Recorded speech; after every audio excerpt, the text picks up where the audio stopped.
ওং নমো ভগবতে বাসুদেবায়।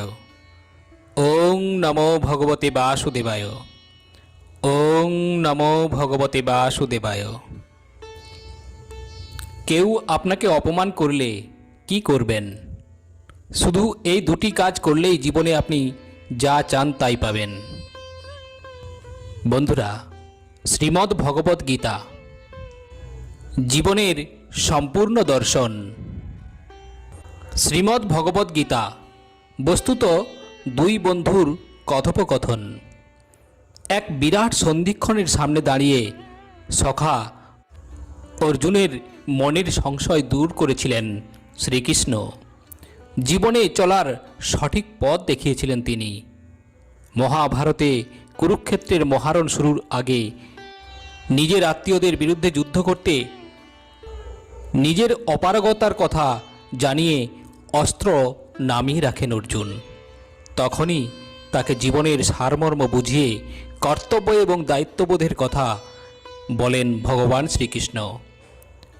বলা হয়ে থাকে শ্রীমদ্ ভগবদ্ গীতার জীবনের সমস্ত রকম সমস্যার সমাধান খুঁজে পাওয়া যায়। গীতার বাণী জীবনে সঠিকভাবে অনুসরণ করতে পারলে আমরা সব সাফল্য অর্জন ও স্পর্শ করতে পারি। কিভাবে সঠিক পদ্ধতিতে জীবন কাটাতে হয় তাই গীতায় বলেছেন ভগবান শ্রীকৃষ্ণ। ধর্ম, কর্ম ও প্রেমের পাঠ দিয়েছেন তিনি।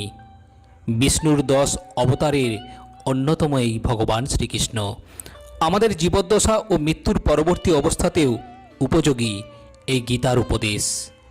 গীতা হল সম্পূর্ণ জীবন দর্শন। বন্ধুরা, আজকের এই বিশেষ ভিডিওতে আমরা শ্রীমদ্ ভগবদ্ গীতার অতীব মূল্যবান কিছু উপদেশের কথা জানব, যা আমাদের জীবনে প্রতিটি মুহূর্তে প্রতিটি পদে সমাধানের পথ খুঁজে দেবে।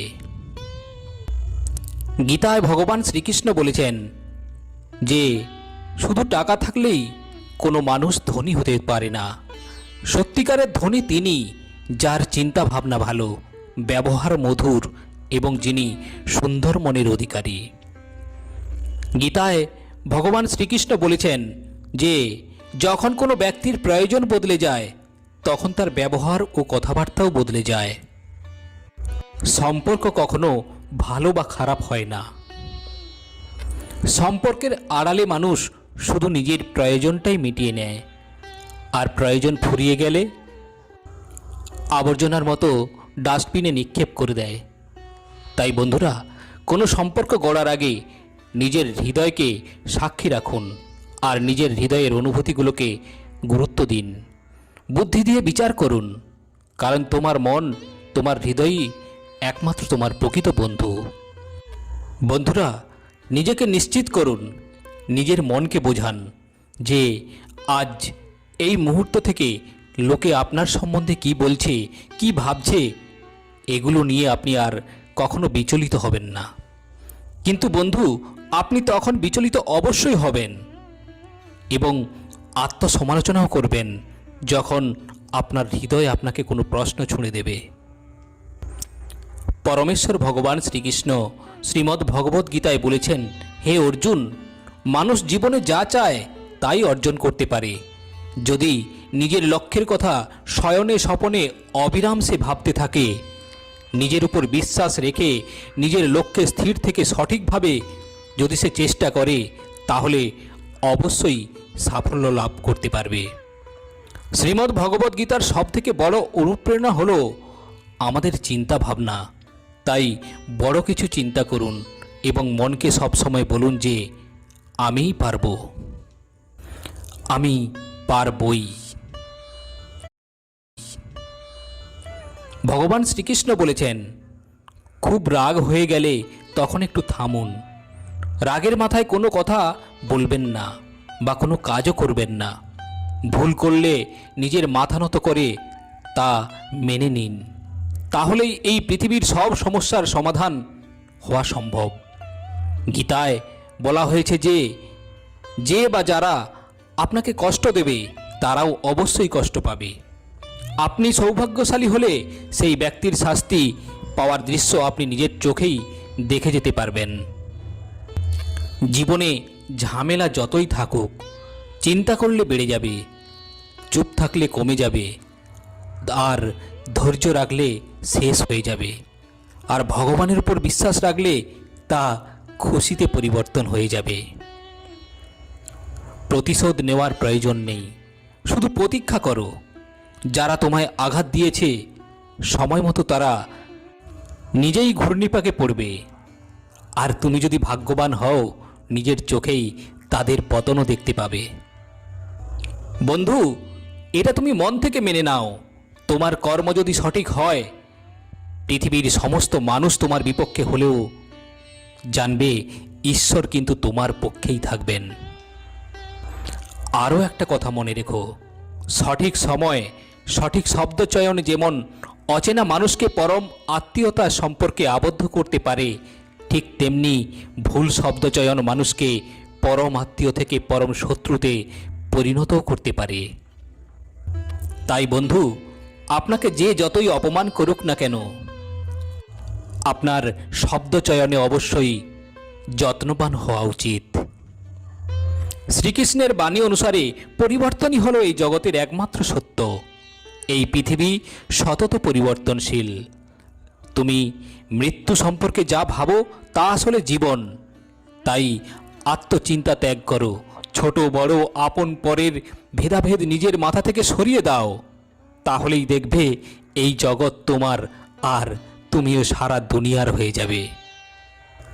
গীতায় ভগবান শ্রীকৃষ্ণ বলেছেন, এত দুর্বল তুমি হয়েও না যে তোমাকে যে কেউ ভেঙে ফেলতে পারে, বরং তুমি এতটাই শক্তিশালী হও যাতে তোমাকে কেউ ভাঙতে এসে সে নিজেই টুকরো টুকরো হয়ে যায়।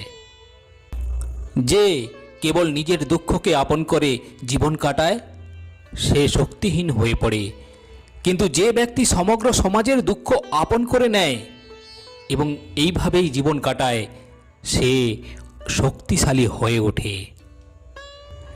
পরমেশ্বর ভগবান শ্রীকৃষ্ণ গীতায় বলেছেন যে জীবনে দুটি কাজ কখনোই করতে নেই। প্রথমটি হলো কোনো ভুল মানুষকে ভালোবাসা, এবং দ্বিতীয়টি হলো কোনো ভালো মানুষের সঙ্গে প্রতারণা করা। গীতায় বলা হয়েছে, শুধু লোককে দেখানোর জন্য ভালো হয়েও না। ঈশ্বর জানেন যে এই ভালোত্ব তোমার ভেতর থেকে আসছে না, এটা শুধু তোমার বাইরের খোলস। আর বন্ধু, তুমি ফাঁকি কাকে দিচ্ছ? তুমি নিজেকেও ফাঁকি দিতে পারবে না, কারণ পরমাত্মা তোমার মধ্যেই অবস্থান করছেন। শ্রীকৃষ্ণ গীতায় বলেছেন, খুব রাগ হলেও নিজের ধৈর্য হারিও না, তাহলেই অন্তত তুমি 100টা খারাপ দিন থেকে নিজেকে বাঁচাতে পারবে। গীতার বাণী অনুসারে জয় ও পরাজয় আমাদের চিন্তা ভাবনার উপরেই নির্ভর করে।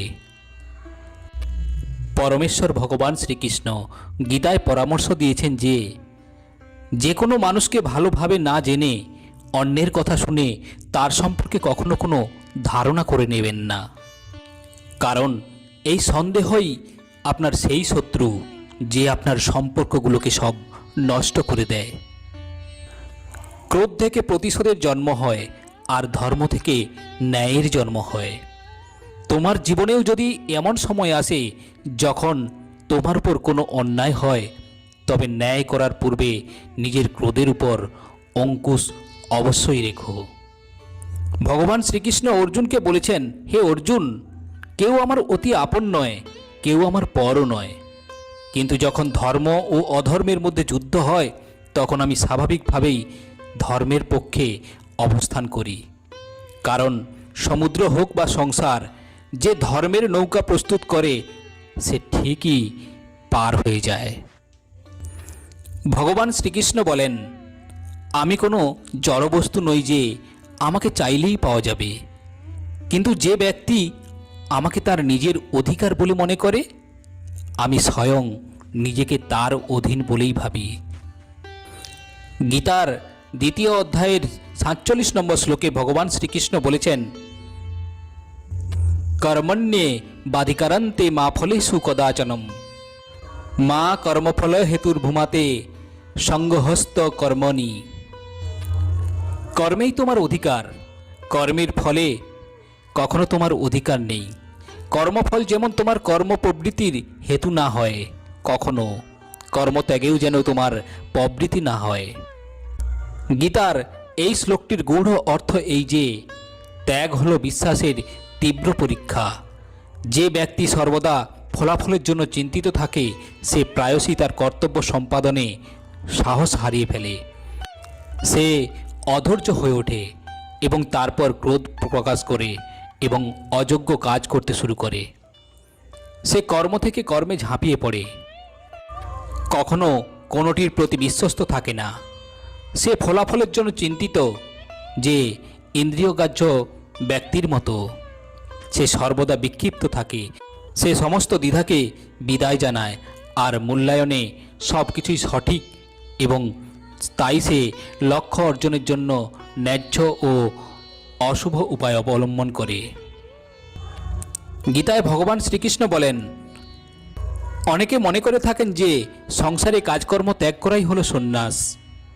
কাজ মাত্রেই তারা বন্ধন বা দুঃখের কারণ মনে করেন, তাই সকল কর্মকাজই পরিত্যাজ্য বলে মনে করেন তারা। কিন্তু তারা ভুল করেন। কর্ম ত্যাগ করা নয়, কর্মফলের লোভকে ত্যাগ করাই হলো আসল ত্যাগ বা সন্ন্যাস। গীতার কর্মফল ত্যাগের এই গূঢ় অর্থ রক্ত মাংসে গড়া এই মানুষের হৃদয়ঙ্গম করা অত্যন্ত কঠিন, কঠিন থেকে কঠিনতর। তা স্বয়ং ভগবানও জানেন। তাই পরমেশ্বর ভগবান অর্জুনের মাধ্যমে এই সমগ্র মনুষ্যকে বললেন, ব্রহ্মণ্যধায় কর্মণি সঙ্গম ত্যক্তা করতি ইয়ঃ লিপ্যতে ন স পাপেন পদ্মপত্রম ইবম্বসা। যিনি সমস্ত কর্মের ফল পরমেশ্বর ভগবানকে অর্পণ করে অনাসক্ত হয়ে কর্ম করেন, কোনো পাপ তো কখনো তাকে স্পর্শ করতে পারে না, ঠিক যেমন জল পদ্মপাতাকে স্পর্শ করতে পারে না। অর্থাৎ ভগবান বললেন, তোমার সমস্ত কর্মের ফল আমাকে অর্থাৎ ভগবানকে অর্পণ করো, তাহলে কোনো পাপ তোমাকে কখনো স্পর্শ করতে পারবে না, ঠিক যেমন জল পদ্মপাতাকে স্পর্শ করতে পারে না। গীতায় ভগবান শ্রীকৃষ্ণ বলেছেন, প্রকৃত ভক্ত হওয়া মানে নিজেকে উপলব্ধি করা। আত্ম উপলব্ধি আলাদা কিছু নয়। 1 টাকা আমাদের জন্য বিষ বা অমৃত দুটোই কিনতে পারে, কিন্তু জ্ঞান বা ভক্তি আমাদের জন্য মুক্তি বা বন্ধন কিনতে পারে না।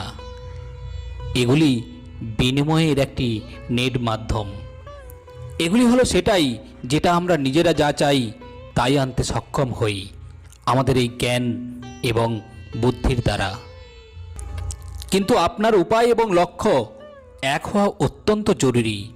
অন্যথায় যদি উপায় এবং লক্ষ্য অভিন্ন হয় তবে তারা প্রায় একই রকম হয়ে যায়।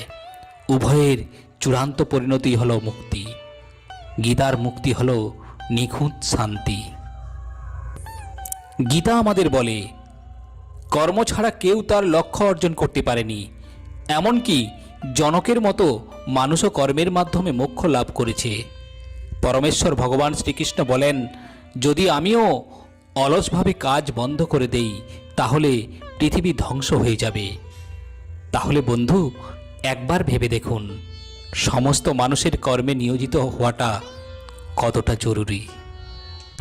গীতা অনুসারে একজন ভক্ত যদি চান তাহলে জপমালা, কপালের তিলক, নৈবেদ্য ব্যবহার করতে পারেন, কিন্তু এই জিনিসগুলি তার ভক্তির পরীক্ষা নয়। তিনিই সেই ভক্ত যিনি কারোর প্রতি ঈর্ষান্বিত নয়, যিনি করুণার উৎস,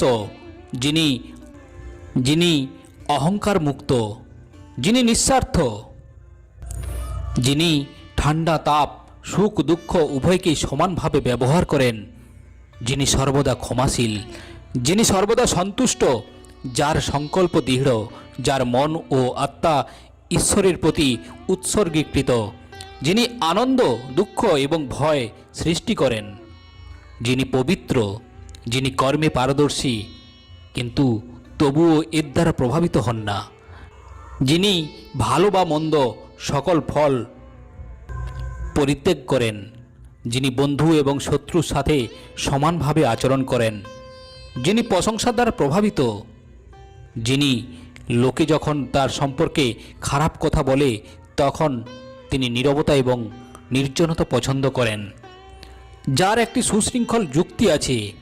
এই ধরনের ভক্তি যার হৃদয় মনে বাসা বেঁধেছে, সেই একমাত্র গীতার সারমর্ম বুঝতে পেরেছেন। সে ভগবানের অত্যন্ত প্রিয়, ঠিক অর্জুনের মতো। আর তার দায়িত্ব অবশ্যই স্বয়ং পরমেশ্বর ভগবান শ্রীকৃষ্ণ অধীনে নিয়ে নেন।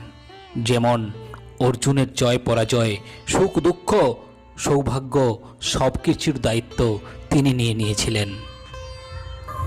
বন্ধুরা, পরিশেষে ভগবান শ্রীকৃষ্ণ সমগ্র মনুষ্যকে বলেন, যার ত্যাগ নেই, ভক্তি নেই, এই শিক্ষার আকাঙ্ক্ষা নেই, এবং যে আমাকে অস্বীকার করে তাকে এই ধন অর্পণ করো না তুমি। অর্থাৎ যার ঈশ্বরের প্রতি ভক্তি নেই, যে শ্রীকৃষ্ণকে অস্বীকার করেন, সে কখনো গীতার অমৃত সুধা পান করতে পারে না। অন্যদিকে যারা আমার ভক্তদের এই মূল্যবান ধন দান করবে, তারা সেবার মাধ্যমে নিশ্চিতভাবে আমার কাছে পৌঁছাবে। তো বন্ধুরা, গীতার এই অমৃত কথা আপনি আপনার পরিবার পরিজন, আত্মীয়, বন্ধুবান্ধব, সর্বোপরি এই সমাজের সকল ব্যক্তির কাছে ছড়িয়ে দিন। আপনি যে কোনো উপায়ে গীতার বাণী মানুষকে পড়ার জন্য বা শোনার জন্য উদ্বুদ্ধ করুন। এতে আপনার আমার সবারই মঙ্গল। কারণ পরমেশ্বর ভগবান শ্রীকৃষ্ণ বলেছেন, যারা এই গীতার অমৃত সুধা পান করে এবং অন্যকে পান করার সুযোগ করে দেয়, সে সমস্ত দোষ থেকে মুক্ত হয়ে যায়। সম্পূর্ণ বিশ্বাসের সাথে যারা গীতার এই শিক্ষা গ্রহণ করে, তারা স্বাধীনতা অর্জন করে। মৃত্যুর পরে যেখানে প্রকৃত গুণী মানুষ চায়, সেখানেই বাস করবে। তো বন্ধুরা, কেমন লাগলো আজকের এই বিশেষ ভিডিওটি? যদি আপনাদের ভালো লেগে থাকে তাহলে ভিডিওটিতে একটি লাইক দিয়ে দেবেন, আর সেই সঙ্গে সঙ্গে বন্ধু বান্ধব, আত্মীয় পরিজনদের এই ভিডিওটি শেয়ার করে